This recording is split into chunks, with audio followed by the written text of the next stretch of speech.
So just to give you an example on that, I'm going to show you a few searches I've done. If we take a very simple scenario,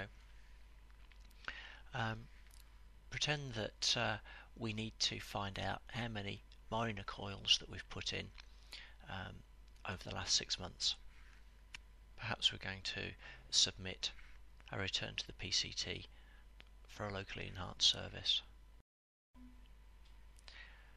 Now I've already created a few examples here, so if we go into S for search results, and we want to find out whether these are filed, so we're going to the one-off search directory,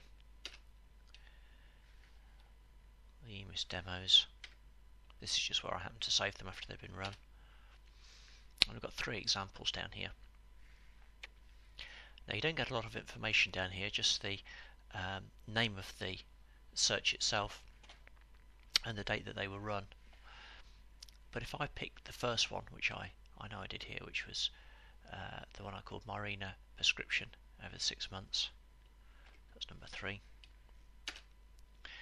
and I go into review search parameters, E, then what I've done is to look at the number of Mirena coils that we've put in over the last 6 months. I've looked at the currently registered patients, and I've asked for this parameter to be shared with current drugs, all types, but patients that are taking Mirena between these dates, or rather have had a prescription of Mirena between these dates. Now the reason that I'm looking for the drug rather than insertion of a coil, because there's lots of codes for the use of IUDs, is because I don't want to pick up patients that have had that done at hospital and where we've coded on their records that they've had a Mirena coil inserted. And I've specified a date because I obviously don't want those that were put in a year or 2 ago. However, hit return here and I decide to have a quick look at a table showing the distribution of these patients by age and sex. Doesn't much matter whether I pick here to look at them in 10-yearly bands or chrono bands,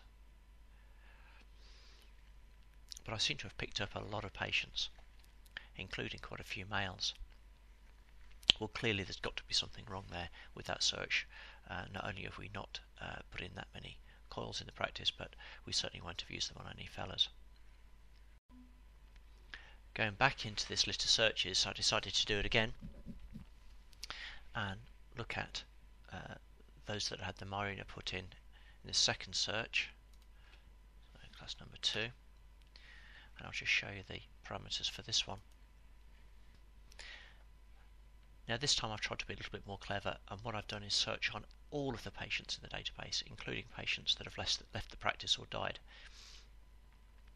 just in case there's a patient that we've given a Mirena coil to who's then left. We obviously still want to be paid for that item of service.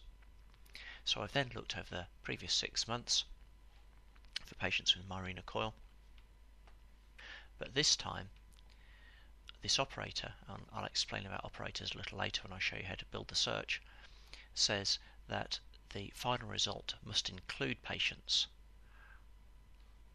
that have had a Mirena over this time, rather than the previous example which simply shared, so i.e. all of those that have had a Mirena plus all of those patients in the database. Now this time, if I go into the results, again the 10-yearly bands, this looks a little bit more like it. Total of 3 patients will have had this done. The trouble is that talking to my colleagues about how many coils they're actually fitting, I think the number over the last 6 months is probably closer to 25. So something's still not quite right here.